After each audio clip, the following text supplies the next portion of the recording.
Live streaming din po tayo, no? So, good morning din po sa lahat ng nanonood at nakikipag-worship with us this morning, no? At sa inyo po, good morning, kumusta na po? Pwede ba natin ditiyan yung katabi natin? Salamat po. I would like to recognize the presence of our sister, FCJ, no? Thank you so much po sa time. So, I know sa kabila po ng mga mga personal po natin schedules, still may give time kay Lord, no? Thank you so much po, no, Ma'am Christy, and sa lahat na narito po, at sa lahat po ng mga young people in 60 and above. So, konting-konting tiis na lang po, magsasama-sama na rin po tayo. Hindi man po dito sa lagit na, no? So, hindi. So, patuloy tayong mag-friends kay Lord. So I would like to pag-usapan po natin yung sinabi ni Jesus sa Matthew chapter 16, beginning from verse 24 hanggang 26. In verse 24, then Jesus said to His disciples, "Whoever wants to be my disciple must deny themselves, to take up their cross and follow me. And in verse 25, for whoever wants to save their life will lose it, but whoever loses their life for me will find it. What good will it be for someone to gain the whole world, yet forfeit their soul? Or what can anyone give in exchange for their soul?"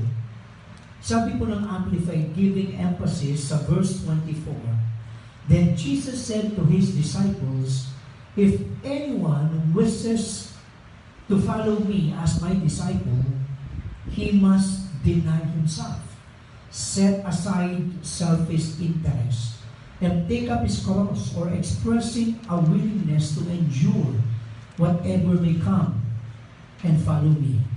Believing in me, conforming to my example in living, and if need be, suffering or perhaps dying because of faith."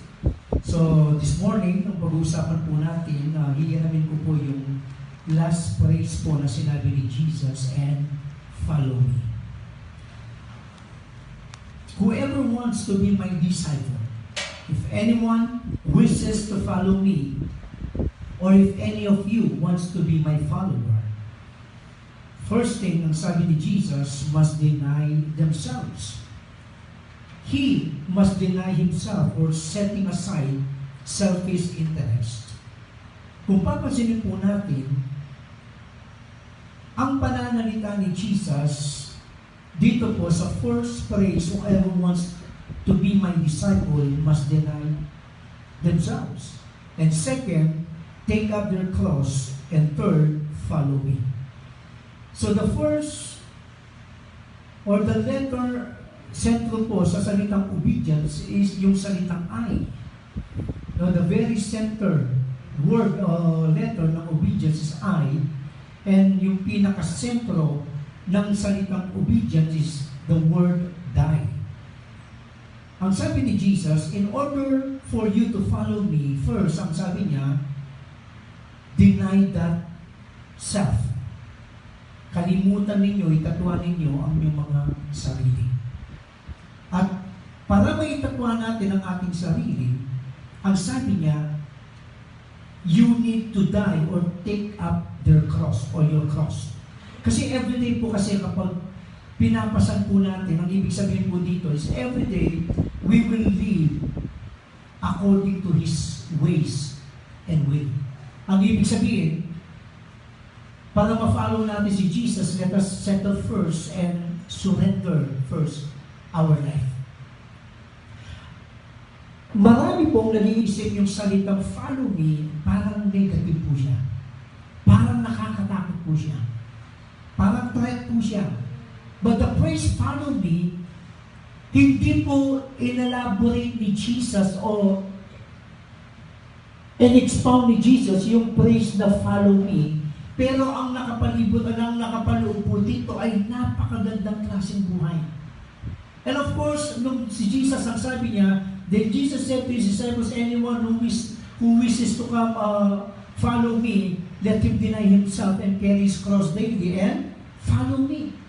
Yung salitang follow po dito, titingnan po natin sa umaga ito. Hindi po siya negative. This is the kind of life that Jesus wants to have. This is the kind of life. Ito yung klaseng buhay na gusto ni Jesus magkaroon po tayo. This is beyond money and material things. Kaya sabi ni Jesus, follow me. So, pansinin po natin yung word na follow. Follow and follow me, it is a command from the mouth of our Lord Jesus. It is a charge, directive, imperative, or mandate or rule, or I could say, it's an ordinance, batas po siya or utos po siya. So parang ganito sa ating pong kasalukuyan na may pandemic, actually, from our province or sa capital, batas po yung face mask mga yan. Hindi lang po sa province, but the whole Philippines, batas po yan. Talaga nanguhuli na po sila everyday, nakikita po sila.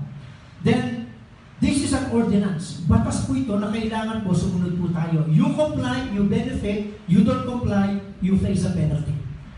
So, 20 to 50,000 pesos po ang ibabayad mo kapag nahuli ka, wala kang face mask.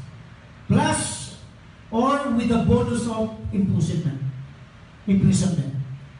Pwede kang magpahinga sa kulungan. So, bonus yun, magpapahinga ka sa kulungan. Sila naman ganun kahalaga. Kapag sinasabi mong ordinance or charge po siya or command po siya. So, yung word na follow me is a command, number one, to live obediently. Alam po ninyo, hindi naman po mahirap sumunod sa Diyos. Obedience matters to Jesus. Bakit kaya sinabi ni Jesus, follow me? Why? Because man has no direction, he doesn't know his purpose in life. Kung ang tao, ang hahayaan mo, tiyak gagawin niya ang gusto niya.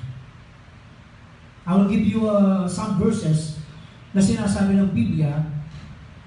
Sino ang tao? Sabi niya sa Isaiah 53 verse 6, all of us like sheep have gone astray. Each of us has turned to his own way, but the Lord has caused the iniquity of us all to fall on him. Tayo po ay nahalin tulad sa isang tupa o sa mga tupa na kanya-kanya po tayo ng lakad.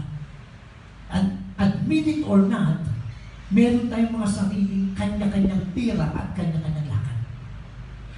Kaya kung may kanya-kanya po tayong lakad at direksyon, ang ibig sabihin, iba-iba yung direksyon natin.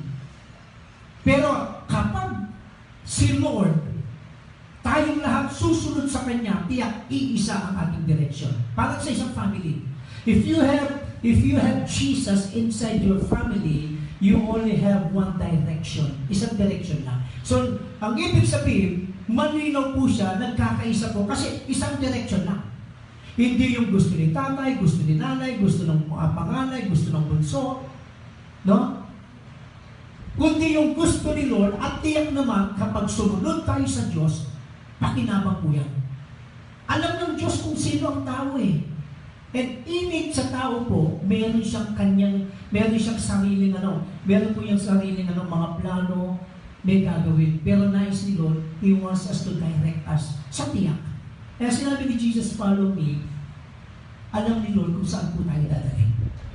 Tingnan po niya, Romans chapter 3 verse 12, all have turned aside, together they have become useless, there is none who does good, there is not even one. Wala ni isang gumagawa ng tama at mabuti. When Jesus said, and follow me, He is commanding us to live obediently. And He wants our lives to become obedient to God. So obedience matters to Jesus. Philippians chapter 2 verse 8, and being found in human form, nung magkatawang tao si Kristo, He humbled Himself by becoming obedient to the point of death, even death on a cross. Nung si Kristo po magkatawang tao, sumunod po siya ng todo-todo sa kanyang amang nasa langit. He finished His mission hanggang doon sa krus ng Kalbaryo, hanggang mamatay po siya. Pinakita po niya sa atin kung paano sumunod po sa Diyos. And in Romans chapter 5 verse 19, for as by the one man's disobedience, referring to Adam, sa kanyang pagsuway, the many were made sinners. So by the one man's obedience, referring to Jesus, the many will be made righteous because of Christ's obedience. And in Hebrews chapter 5 verse 8, although he was a son, he learned obedience through what he suffered. Bagaman siya anak, ang sabi po ng Hebreo, ang sabi ng Biblia, natutunan po niyang sumunod sa Diyos. Hindi ibig sabihin na si Jesus, pasaway po siya o dati po siyang pasaway. No. Nang siya po'y magkatawang tao, natuto po siyang sumunod sa Diyos na nakakataas po sa kanya in that human form. And take note, Jesus, that time, was 100% human. Alam po niya ang isang feeling ng isang tao at karanasan ng tao. Well, that's why He understands us.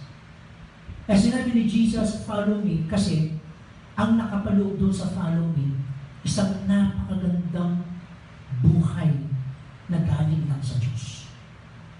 Isang buhay na higit sa mga magaganda nating pangarap ay mararanasan po natin.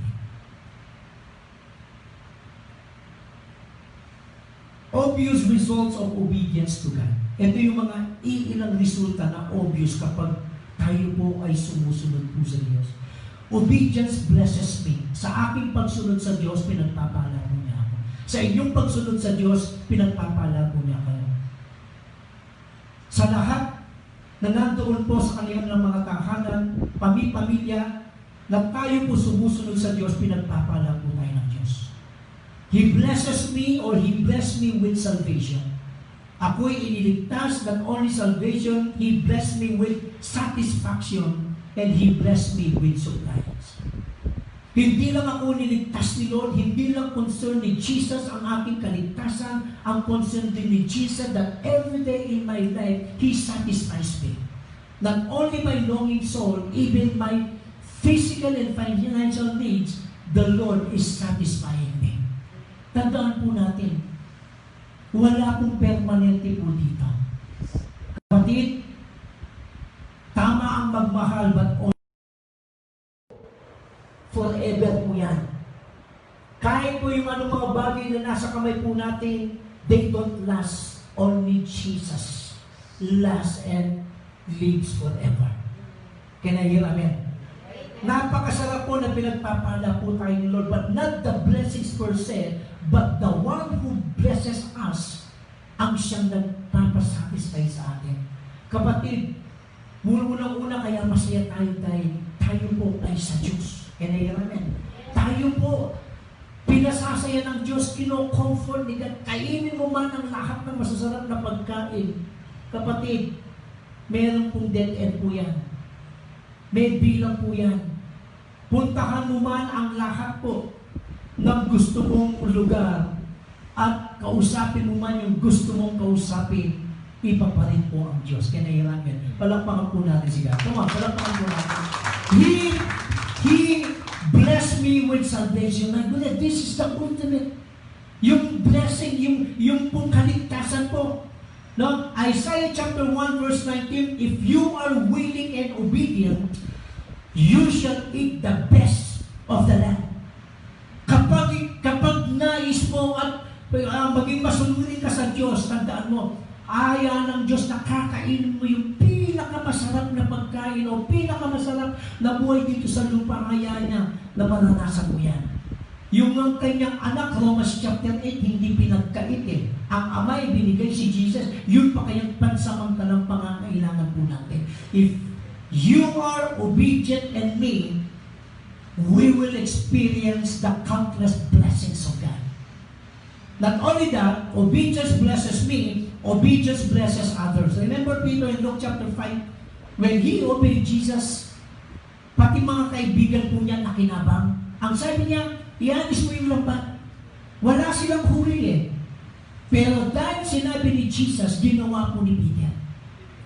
Nung ginawa po ni Peter, sumunod si Peter, si Jesus nangaral pa po sa kanyang bangka at napagpala ang nakarinig at sa kanyang huli, napagpala ang kanyang mga kaibigan. Kapatid, magkadapunit po ang kanyang mga lambak.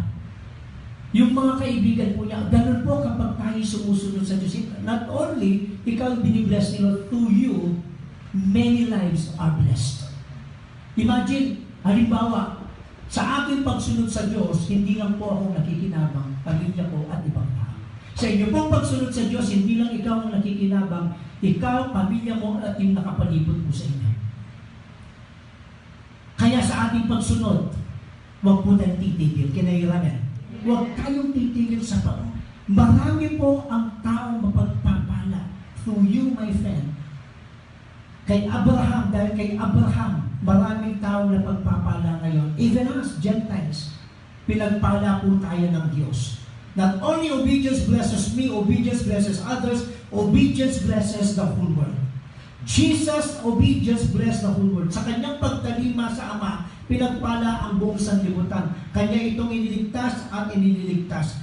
Disciples' obedience bless the whole world. They receive the mandate, they receive the Great Commission, they preach the word, they teach the word, and people saved in Matthew chapter 28, verses 19 and 20.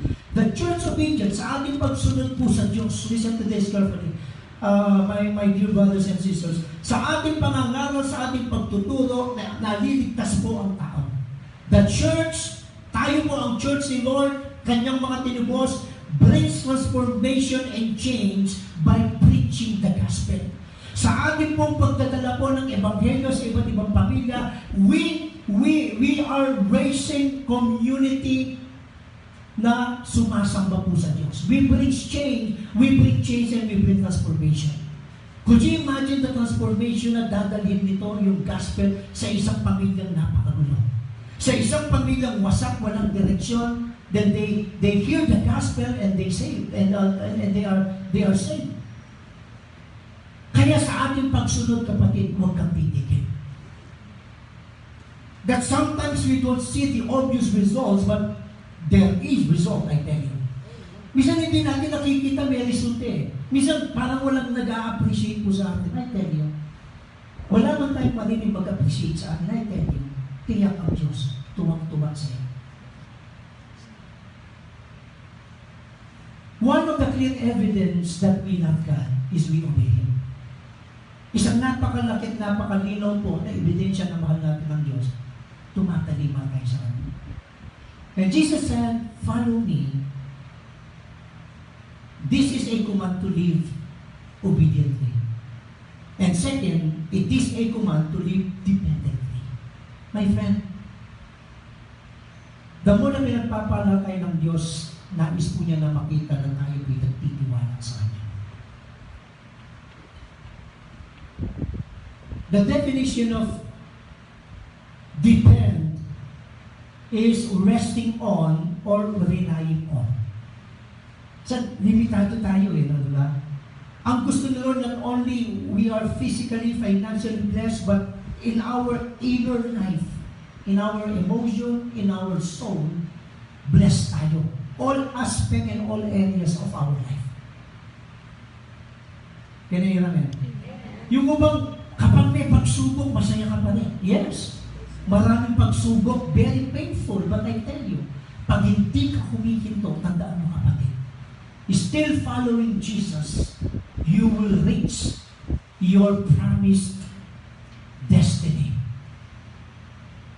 Kaya hindi in-expose ni Jesus Sabi niya, if anyone who wishes to follow me, let him deny himself, carry his cross, and follow me. Hindi niya in-expose, and you will have a good life. You will have a blessed life. Hindi niya in-expose Kasi kung gano'n ang maririnig ng marami, kagad magpa-follow yun Kasi may malaking benefits Di ba? Pero kung papasukan po natin, yung salita o yung praise na follow me, yun na yung pinakabuhay na hinahanap natin, my friend and family and folks.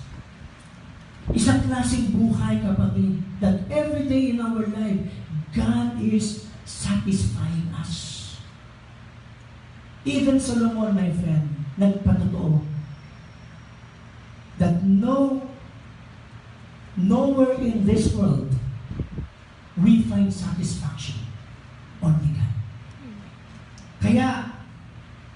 lahat ka na, blessed ka pa, nagdidepende ka pa sa Kanya, nakasandal ka sa Kanya, and that makes the heart of God happy.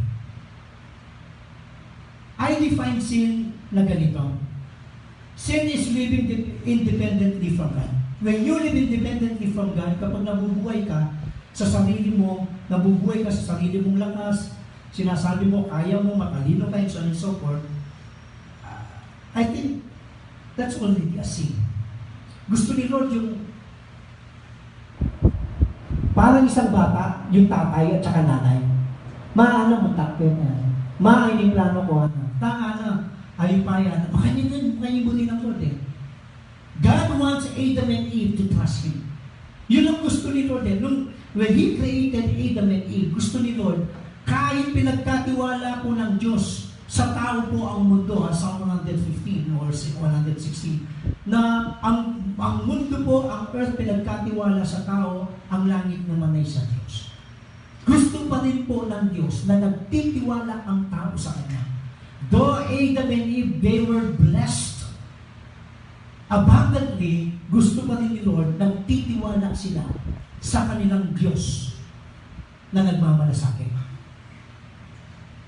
A child, a son, daughter, or children dependent on parents. Remember one time when the children approaching Jesus, then the disciples rebuked the children, sinawatan ng mga disipulo ang mga bata. Ang sabi ni Jesus, hayaan niyo sila, lumapit sa akin. Ang kamukha nila, ginamit pang illustration eh. Hindi kayo makakapasok o hindi nyo mararanasan ang kawalan ng Diyos hanggat hindi kayo naging tulad ng isang bata. Hindi bata isip ha? Naglalaro. Ang ibig sabihin na qualification and characteristic ng bata, ang bata kasi dependent sa magulang. Kapag ang bata nandiyan ang magulang, asahan nyo malakas ang loob niya. Tama mali? Sino mga magulang dito? Tama ba o mali? Tama. Kapag ang bata, nandyan sa tabi niya ang magulang, ano po yan? Morally sound po siya. Sabihin, malakas yung loob. Di ba? Matapang siya. Kasi, alam niya, meron siyang tagapagtanggol at meron nakakataas sa kanya, hindi siya pababayaan. At ang bata, hindi niya po problemahin ang kanyang kakainin kasi alam niya may provider siya. Ang sabi ni Jesus, likewise, dapat ganun tayo sa Ama nating nasa langit. Our total dependence kay God, napakahalaga po nito. Even, nakikita mo sa buhay mo, binibless ka ni Lord, still, you are not focused doon, focus ka doon sa source ng blessing mo. Di ba? Napakaganda, di ba? Masaya tayo kapag sabi ng, lalo isa pa nga, masyadong overconfidence yung mga bata sa, nagpapabili sila, kala nila sa pagmumukha natin may pambili tayo, pero magandang attitude. Na? Tanga na, sabi ng iPhone, ano? Makanyan lang po. Kasi kang trust to. O hindi kayo. So, sobrang netis yan. Ngayon, lupatan mo mating pera, pero ngayon, hindi na lupatan mating pera. Kasi nag-trust eh, i-point ka rin po yung kanilang timala sa magulang. Hindi problema, tiyak alam nila kakain sila. Nakita na ba ninyo yung mga anak nyo, pinoblema po yung pagkain? Hindi. Titingin at titingin sa mesa yan, alam nila kasi may kakain. Ganun po tayo sa Diyos natin. Hindi magpapabaya ang Diyos natin sa mga nagtitiwala sa Kanya. Kinahiramin. It is a command to live fully. Gusto ni Lord ang buhay natin, makapabuhay tayo to the full of our potential. Kapag namatay tayo, we will not regret kasi we serve the purpose of God.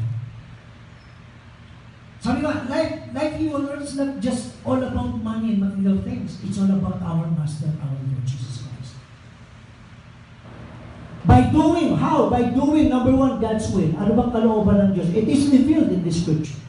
Kung gusto mong malaman ang kalooban ng Diyos, nakasulat sa Kanyang salita. Well, that's why we need to read the Word of God. How? By imitating Jesus' ways. We walk the walk of Jesus, we talk the talk of Jesus. Ganun po nabuhay si Jesus eh. Kaya na-accomplish po niya ang kanyang mission by following the will of God, by following the ways of His Father, and by living His Word. Ito ang nakasulat sa salita ng Diyos at hindi po siya lumihis po doon. Tinupad po niya ang kanyang misyon. Tinupad po niya ang kalooban ng Ama. It is a command to live differently, my friend. Sa mundo pong ito, alam po natin kasi tayo naman lahat mabubuhay sa mundo ito. But you know what? When Jesus said the last phrase, and follow me, He's commanding us to live differently. What is this differently? Yung mabuhay po tayo somehow, they see the distinction sa atin. Pag ba tumingin ang Diyos sa atin po sa mundo ito, makikita ba niya ang kanyang mga anak ay kakaiba sa mga tao sa mundo ito? The first letter I would like to share is, under this point is, by living differently, yung pong salitang separation. Meaning, different from the flow of this world. Different from the mindset of this world. Ano yung mindset ng mundo ito? Wala silang interest patungkol sa Diyos. Tayo may interest. Kaya namin. Wala silang time kay Lord. Tayo meron pong panahon po sa Diyos. Different from the lifestyle of this world. If this world, they use their money to advance their interest, we use our money to advance the interest of God. Kaya namin. Kailangan marami pa pong makakilala sa Diyos. Kailangan ma-establish o ma-extend pa po, ma-expand pa po ang kingdom po ni God. Kailangan makita pa po natin under the ministry of the Lord, families upon families na po born again naglilingkod po sa Diyos. Dahil doon lang po tayo magdadala ng transformation sa ating lugar. Kapatid, minsan inis na inis tayo sa mga korap na pulis at mga riding in tandem. Yes, puno ng krimen po sa mundo ito. Pero paano po natin i-combat po yun? By extending the kingdom of God. Kailangan makakilala ang mga taong walang Diyos at walang relasyon kay Jesus. And that is our job and that is our mission. To bring the unbelieving world to this kingdom of God. Ibalik sila like Jesus, He brought us back in the kingdom of God. Let us bring them back. Bring them in the family of God. Mission po natin yan. Kasama po tayo dyan. Different from the system of this world. Ganun po tayo mamuhay na kakaiba po sa kanila. John chapter 17 verse 15 and 16, my prayer is not that you take them out of this world. Ang aking panalangin, Ama, ay hindi yung aalisin mo sila sa mundong ito, but that you protect them from the evil one. Kundi manapay protection mo sila, they are not of the world, even as I am not of it. Yes, nandito tayo sa mundong ito, but we don't belong and we are not of this world. Hindi po tayo taga dito. We are just what? Walking here on earth, pansamantala. Passing by, kapatid. Walang nananatili sa mundo ito. Kahit yung lolo-lola mo, ewan ko, naalala ko yung kwento ng sa Facebook. Isang 70 years old, dumaan po sa isang bahay at may tambay doon. Oh, pare, sabi niya, kasi mga kumpare, asa ka pumunta sa nahanap yung tatay ko. May tatay ka pa? Nabigla, 70 years old, may tatay pa. Oo, parang sabi niya, pinahahanap kasi ng lolo ko sa iyo. May mas lolo pa siya. Pero walang ninanatili dito. Amen. Pero habang nandito tayo, let's just enjoy God and enjoy all the blessing. You know what? The reason why God is blessing us. Again, babalik tayo, through us, many people will be blessed. Kaligtasan man yan, sometimes, i-comfort mo lang ang kaibigan mo, that's already the blessing. You make them happy, that's already the blessing. Talagang, di naman lahat sa material at saka sa pera o ano pa man eh. Kaya yung umiti ka lang, that's already the blessing. Hindi mo nga yung katabi mo, kapatid. So we live, no? Hindi po tayo doon sa sistema, sa flow, sa mindset, sa lifestyle ng world. And next word is saturation. Let's saturate ourselves with the things of God while we are here on earth. Kapatid, punuin natin ang sarili natin patungkol sa mga bagay, patungkol sa Diyos. No, ang sabi po ng Philippians 4:8, finally, whatever is true, honorable, worthy of respect, right, and confirmed by God's word, whatever is pure, wholesome, whatever is lovely and brings peace, whatever is admirable and of good repute, if there is any excellence, if there's any worthy of praise, think continually on these things. Lagi ninyong iisipin. Ang ibig sabihin, lagi ninyong punuin na yung isip sa mga bagay po. Ang sabi ni Pablo, tulad nito. Ang sabi po ng Colossians chapter 2 verse 10, not only saturating ourselves with the things of God, set your mind on things above. Set your mind and keep focus. Habitually, lagi na, kapatid, sa tayo pumunta, dapat hindi na nadidetach ang mind natin doon sa mga bagay na panlangit. Kaya sabi po, on the things above, not on things that are on the earth. Ang sabi po ni Pablo, ang ibig sabihin, focus tayo kahit saan tayo pumunta kay Lord. Lagi mong isipin, mahal ka ng Diyos. Kaya yun naman, malungkot ka, lagi mong isipin, hindi ka iniiwan ng Diyos. Kasi kapag na-detach tayo, pag hindi na natin naisip, yan sa dami na ng problema, na black hole, ay, madidismaya po tayo, madidiscourage po tayo. Lalo pa naman sa pandemic. Minsan sasabi na, ay, paano na kami? Pero kaya pinaitulog nila, lalo pa pang ipapakita yung kamay ng Diyos. Ngayon, sa pandemic na to, blessing eh. Ako, personally, blessing. Nakita ko walang pinabayaan ng Diyos eh. No? Amen. Yung bago pandemic, ang dami kong nakita mga mapapayat, pero nung pandemic, lumubos sila eh. Ako natutunan ko dati bumibili lang ako ng 3 pirasong itlog. Ngayon, 30 pieces. Ayaw mo nang bumili ngayon ng 6 na ito. Ngayon, pandemic lang Totoo natuto kasi minsan iniisip mo, ano lang kaya, pero ang Diyos hindi. May advance si Lord eh. Hayaan kang mag-iisip, pero nais ni Lord mag-trust tayo sa Kanya. Sabi ko bumibili lang ako ng maliit na bote ng taal eh. Di ba pini-advertise yung taal Ngayon, kapatid, tigi-1 litro kasi meron po ito yung 60 pesos. Ngayon yung mantika ko, kung itanong mo man yung kalmatik, 3 malalaking doon. Salamat sa pandemic. Salamat kay Lord, eh? Oh. Nagsitapakan yung mga anak ko na. Yung isa, chine-check namin, kailangan makatayo sila pag lumulong po sa blessing eh.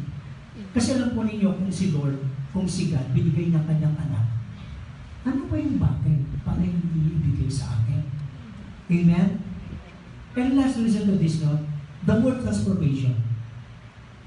Living differently, let's live a transformed life. A renewed life. Pag sinabi mo transformed life, let's show to the people, may binago ang Diyos sa atin. Kaya gano'n lang kasimple. Hindi man mabilis, basta may binago ang Diyos at may binabago ang Diyos. Kaya yan natin. Ay, yun lang yung malagay. Kasi ang mundo walang interest doon. Basta ako pala, manerwish yung wabi na ito. Maling pananaw eh. Diba? Basta ako pala, gamana ako, sasawag na ang pagtawan. Baka niya eh. Malaga sasawag pagtawan, nagamana ako, kaya walang malinaw na prinsipyo. Let's show to the people. The time God called us, the time God saved us, we receive a transformed life. Na hindi kayang gawin din naman, kundi Diyos lang. Kasi yung pagbabago, hindi po gawa-gawa po yan. From our being, ang Diyos, binabago niya. From inner to outside, binabago tayo. Di ba? Somehow, noon, maghapon kang nagchichismis, at least kung kalahating araw ka lang, may pagbabago. Okay ba yun? May pagbabago eh. Diba? Mahalaga may pagbabago. Yung maramot ka eh. Ngayon, kahit candy lang nakapanginigay ka na, at least may pagbabago. Mahalaga may pagbabago. Huwag kang hihinto sa pagbabago. Kaya namin. Kaya sabi ni Lord, huwag kayong hihinto sa pag-follow kay Jesus because God, Jesus will gonna bring us to the place where we can enjoy life and Him. Siya po, enjoy natin siya. Lastly, it is a command to live successfully. Listen to this. A kind of life Jesus wants us to have. Success. A kind of life that Jesus wants to experience. A kind of life Jesus wants us to reach. But having this kind of life doesn't mean absence of trials, my friend. Ibig sabihin, binibigyan tayo ng success ni Lord, wala na pong pagsubok. It doesn't mean absence of testings or hardships or sufferings and difficulties. Listen to this, my friend. God uses these things to shape, to mold, or to make us better. And these are parts of success or being successful. Kahit anong minsan kung walang pagsubok, paano ibibuild ni Lord yung karakter natin? Kung walang pagsubok, paano tayo matututong kumapit sa Diyos? Paano tayo matututong tumawag po sa Diyos? That's why these things are also part of our success. In order to experience and to reach this kind of life, which is successful life, my friend, God has for you. Let us not stop following Jesus. Let us not lose our eyes on Him. Let us not stop listening to His Word. Let us not stop following Him. Let us not be afraid, my friend, in following Jesus. Successful life means following Him. Successful means following Him. Successful career means following Him. Successful business means following Him. Successful study means following Him. Successful job, work means following Him. Successful ministry means following Him. Successful relationship means following Jesus. The key, my friend, is what Jesus said on the last part, and follow me. If this is the heart of Jesus for us, my friend, kung ito po ang pinakapuso ni Kristo para sa atin, will you not follow Him? Hindi ka ba susunod sa Kanya? If this is the plan and purpose of Jesus for us, to have this kind of life, blessed life, successful life, will you not give your full totality to Him? Hindi mo ba ibibigay ang buo sa Diyos? Will you not let Jesus be the Lord of your life? Hindi mo ba gagawin Panginoon siya ng iyong buhay? Will you not let Him drive your life? If in this life, my friend, we are certain, tiyak tayo, and certainties are only be found on Him, will you not let Jesus direct your life or path? Kung ito pala, may katiyakan tayo sa isang buhay na napakadinaw, pinagpala, sumusulong, hindi mo bahaya si Jesus dalihin ang buhay mo. Follow Him, it is a command to live obediently. Following Him is a command to live dependently. Following Him is a command to live fully, to live differently, and to live successfully. My friend, family and folks, this is my challenge. Kung tayong lahat susunod sa Diyos, beyond our expectation, dadalhin tayo ng Diyos sa isang klaseng buhay. Sa kauli-ulin, kung itutulog ni Lord, tatanda tayo, we will not regret. Magiging satisfied tayo kay God. That's right. Thank you so much, Lord. Walang ibang naghahangad ng napakagandang buhay para sa amin, kundi Ikaw, Panginoon. Lord, Hindi man nakakatakot nang sabihin mo sa iyong mga disipulo, sino ang nagnanais na sumunod sa akin, ay kanyang itatwa, isang tabi ang kanyang sarili, buhatin ang kanyang krus araw-araw, at sumunod sa akin. In fact, sinasabi mo sa kanino man, Panginoon, na nais sumunod sa iyo, if they want good, blessed, prosperous, successful life, kailangan silang sumunod sa iyo. Because following you not only involves our temporary needs, but even those needs that last. Peace, joy, satisfaction, everything, Lord God, that cannot be bought by money, that this world cannot offer, ikaw lang ang pwede, Panginoon. Salamat, napakabuti mo. You always, Lord God, love us.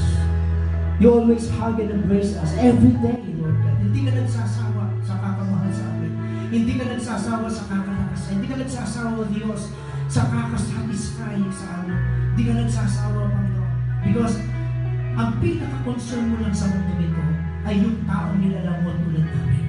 Thank you so much, Lord God, that kind of love. Sa lahat ng nakikinig, nanonood sa kanilang kanyang tahanan, O Diyos, bless them, Lord God. Bawat pamilya, Panginoon, hayaan mong maghari ka, O Diyos. Hayaan mo na si Kristo Ama ang siyang maging Panginoon ng bawat pamilya.